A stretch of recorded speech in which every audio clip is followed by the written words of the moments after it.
पहले ये document release करेंगे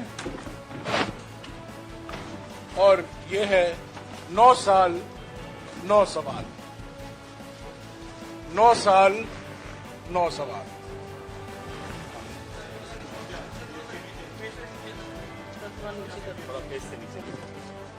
नौ साल 9 सवाल।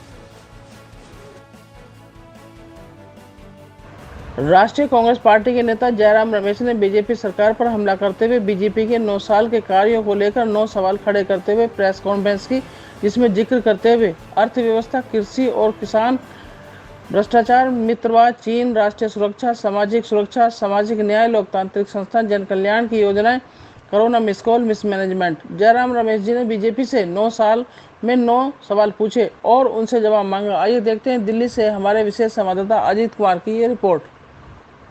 मैं ये 9 सवाल अब गिनूंगा, दोहराऊंगा और यही मांग करूंगा कि ये 9 सवालों पर प्रधानमंत्री अपनी चुप्पी तोड़े।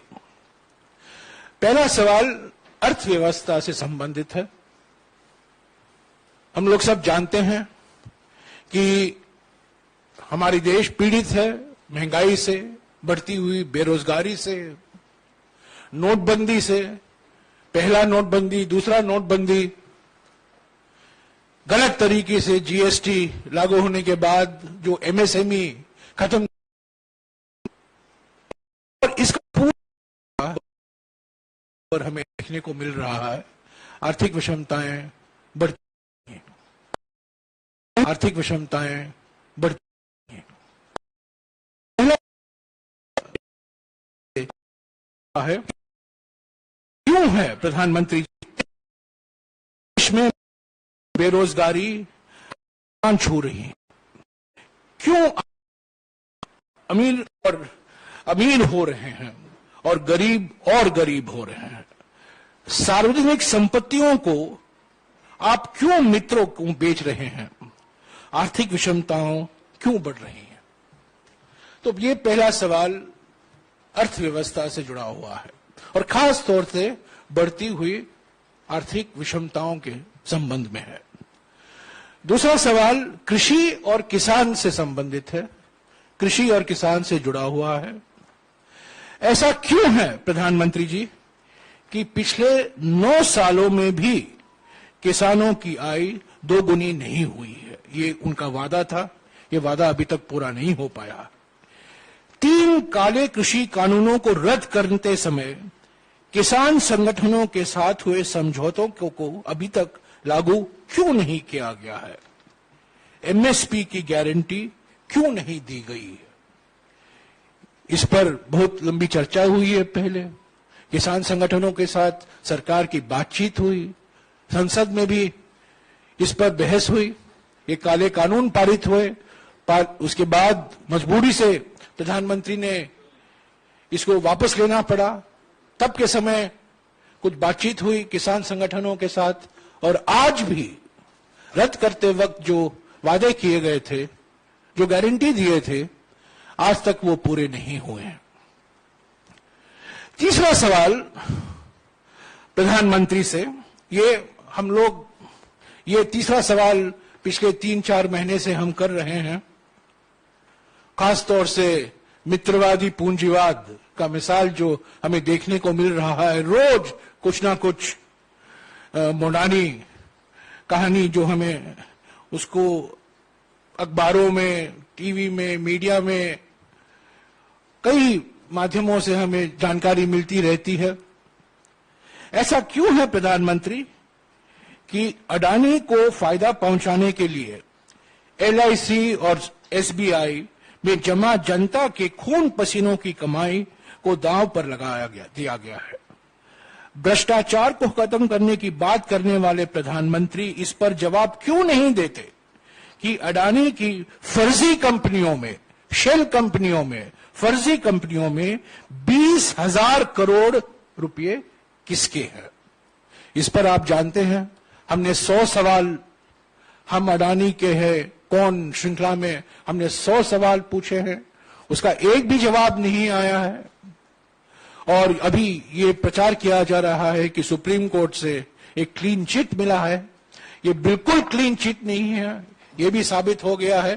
और भी सवाल उठते हैं और खास तौर से ये फर्जी कंपनियों से जुड़े हुए हैं और ये 20,000 करोड़ रुपया किसका है। चौथा सवाल भी राहुल जी ने बार बार भारत जोड़ो यात्रा के समय उठाया था, हमने भी उठाए हैं, बार बार हम उठाते रहते हैं। ये आंतरिक सुरक्षा से संबंधित है और खास तौर से चीन से जुड़ा हुआ है। जो 19 जून 2020 को प्रधानमंत्री ने चीन को क्लीन चिट दे दी, उसके वजह से हमें परेशानी भुगतनी पड़ी है। और हमारा इस संबंध में सवाल है, ऐसा क्यों है प्रधानमंत्री जी कि चीन को लाल आंख दिखाने की बात करने वाले आप उनको 2020 में क्लीन चिट दे दी, जबकि वो आज भी हमारी जमीन पर कब्जा करके बैठा है। पांचवा सवाल अभी आप देख रहे हैं मणिपुर में क्या हो रहा है, एक वो अभी नया मिसाल है। और भी राज्यों में ध्रुवीकरण फैलाया जा रहा है, हिंसा फैलाया जा रहा है।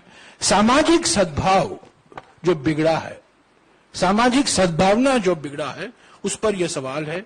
ऐसा क्यों है प्रधानमंत्री जी कि चुनावी फायदे के लिए जानबूझकर बंटवारे की राजनीति को हवा दी जा रही है और समाज में डर और माहौल बनाया जा रहा है। एक तरफ राजनीतिक विरोधियों के खिलाफ डर और धमकी और दूसरी तरफ समाज में अलग अलग धर्म, अलग अलग जाति, अलग अलग भाषा, अलग अलग प्रांत में बंटवारे की राजनीति का उपयोग किया जा रहा है अपनी राजनीतिक मकसद के लिए।